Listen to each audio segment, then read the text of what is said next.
ऐसी शिक्षा का क्या फायदा जिससे वह अपने लिए एक रोजगार ना हासिल कर सकें। तो मेरे प्यारे दोस्तों, जय श्री कृष्णा, राधे राधे। आखिर इस देश का युवा कब समझदार होगा, क्योंकि उनके साथ एक बार नहीं, दो बार नहीं, बार बार इस पेपर लीक की समस्या उनके सामने आती जा रही और जिसके लिए उनको बार बार धरना प्रदर्शन देकर, आंदोलन कर साबित करना पड़ रहा है कि उनके साथ यह सही नहीं हो रहा है। आखिर कौन समझेगा इनकी इस बेरोजगारी की हालात को। आखिर 400 से 500 पदों के लिए 10 से 12 लाख बच्चे फॉर्म क्यों भर रहे हैं। आखिर बेरोजगारी कितनी बड़ी है इस देश में, कुछ समझ में ही नहीं आता। आखिर इस बेरोजगारी को कौन दूर करेगा। बेरोजगारी की तो बात दूर की है, लेकिन जो उनके सामने यह रोजगार का एक अवसर भी मिल रहा है, उसमें भी उनके साथ काफ़ी ज़्यादा खिलवाड़ किया जा रहा है। तो दोस्तों, जैसा आप सभी लोगों को पता होगा कि पिछले 4 दिनों से आरओ और एआरओ की परीक्षा को लेकर उत्तर प्रदेश के प्रयागराज में लोक सेवा आयोग के दफ्तर के सामने बच्चों का आंदोलन और धरना प्रदर्शन चल रहा था, जो कि यह परीक्षा फरवरी 2024 में होनी थी, लेकिन पेपर लीक की वजह से इस परीक्षा को रद्द करना पड़ गया था। इस परीक्षा की तारीख पिछले कई महीनों से फिसलते लोक सेवा आयोग द्वारा इस परीक्षा को दिसंबर 2024 में करवाने का निर्णय लिया गया। अब इस परीक्षा को लेकर एक मसला फंस जाता है। जैसे ही इस परीक्षा की तारीख निर्धारित की जाती है तो छात्रों के होश उड़ जाते हैं, क्योंकि इस परीक्षा को करवाने के लिए उत्तर प्रदेश जैसे बड़े राज्य में इतनी व्यवस्था नहीं है कि 10 से 12 लाख छात्रों की परीक्षा एक दिन में और एक ही पाली में कराई जा सके। जब इस परीक्षा की तारीख छात्रों तक पहुंचती है तो वह दंग रह जाते हैं, क्योंकि यह परीक्षा एक दिन में 2 शिफ्ट और अगले दिन 1 शिफ्ट, यानी कुल मिला जुला के 3 शिफ्ट में करवाने का निर्णय लिया गया था लोक सेवा आयोग द्वारा, जिसको लेकर सभी छात्र बौखला गए और उन्होंने इस परीक्षा को एक ही दिन में, एक ही शिफ्ट में, एक ही पाली में करवाने की मांग की और उत्तर प्रदेश के प्रयागराज में लोक सेवा आयोग के दफ्तर के सामने अपना आंदोलन शुरू कर दिया। बार बार यही बात कहूंगा कि इस देश के युवा के पास वह ताकत है, इस देश के छात्र के पास वह ताकत है कि वह अपनी समस्याओं को हल कर सकता है। उसको बार बार आंदोलन देने की जरूरत नहीं है, ना ही धरना प्रदर्शन करने की जरूरत है। थोड़ी सी समझदारी दिखाने की जरूरत है।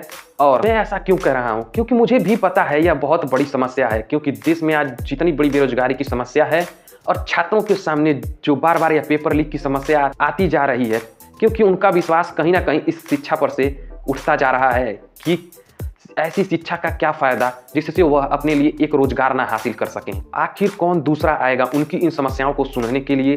आखिर कौन सी सरकार आएगी उनकी जो इन समस्याओं को सुलझा सके। देश की बेरोजगार युवाओं और उन छात्रों में यह ताकत है कि वह इसे बदल सकते हैं। बस थोड़ी सी समझदारी दिखानी है, ज्यादा नहीं, बस थोड़ी सी। क्योंकि जब यह आंदोलन चल रहा था छात्रों द्वारा, मैं न्यूज देख रहा था। मैंने न्यूज में देखा कि एक हमारे नेता हैं जिनका कहना है कि हमारा तो दरबार खुला रहता है सबके लिए, हमारे दरबार में कोई आए अपनी समस्या को लेकर, उस समस्या को हम देखेंगे, समझेंगे, उसके बाद उस समस्या का समाधान करेंगे। मुझे यह नहीं समझ में आता आखिर हमारे देश में, हमारे राज्य में इतने ऐसे नेताओं को जनता चुन कैसे लेती है कि उनको जनता का और छात्रों का और युवाओं का, बेरोजगारी का और इन समस्याओं का कुछ पता ही नहीं है। मैंने यह भी सुना कि कई लोग ऐसे भी हैं जो इस पेपर लीक की समस्या को दूसरी पार्टियों पर या दूसरे नेताओं पर उसकी जिम्मेवारी डाल देते हैं कि ये तो समाजवादी पार्टी की समस्या है, उन्होंने ही इस समस्या का शुरुआत किया।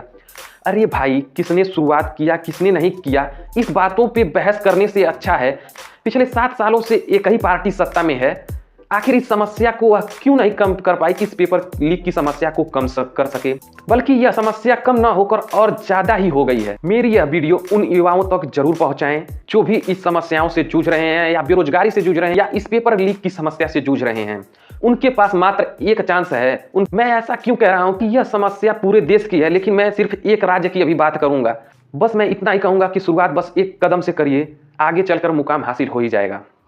मुझे जहां तक लगता है सभी जिलों के छात्र इस समस्या से कहीं ना कहीं पीड़ित हैं, जिसकी समस्या का समाधान उत्तर प्रदेश की सरकार पिछले 7 सालों में नहीं कर सकी। तो छात्रों को और बेरोजगार युवाओं को अपनी समस्या सुलझाने का निर्णय खुद लेना होगा। आने वाले 2 सालों में 2027 तक इन 75 जिलों में से सिर्फ आपको उन 400 लोगों को चुनना है जो कि आपके इस समस्याओं को और इस बेरोजगारी के लिए बात कर सकें और इसका समाधान कर सकें। जो आज उत्तर प्रदेश के छात्र ही नहीं बल्कि पूरे देश के युवा और छात्र कहीं ना कहीं इस पेपर लीक की समस्या से और बेरोजगारी के मार से पीड़ित हैं।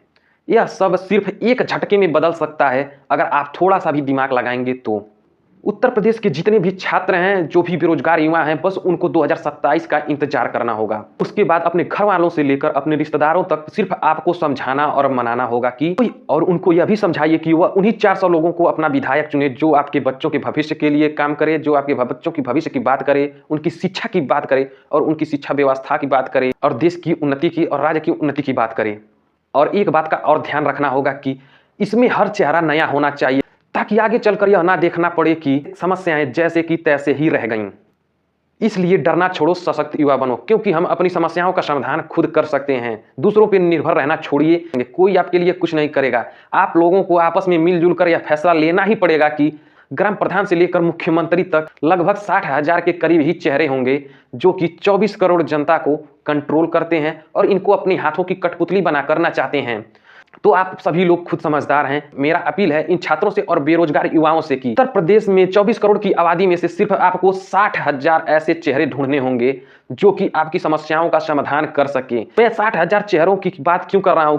क्योंकि यही वह चेहरे होंगे जो आपके भविष्य को बदल सकते हैं, आपकी समस्याओं का समाधान कर सकते हैं। अब निर्णय आपको लेना होगा कि आखिर वह 60,000 चेहरे कौन से होंगे और किसके होंगे। कौन है वह जो आपकी समस्याओं का समाधान कर सकता है और कौन है जो इस लड़ाई में आपके साथ होगा।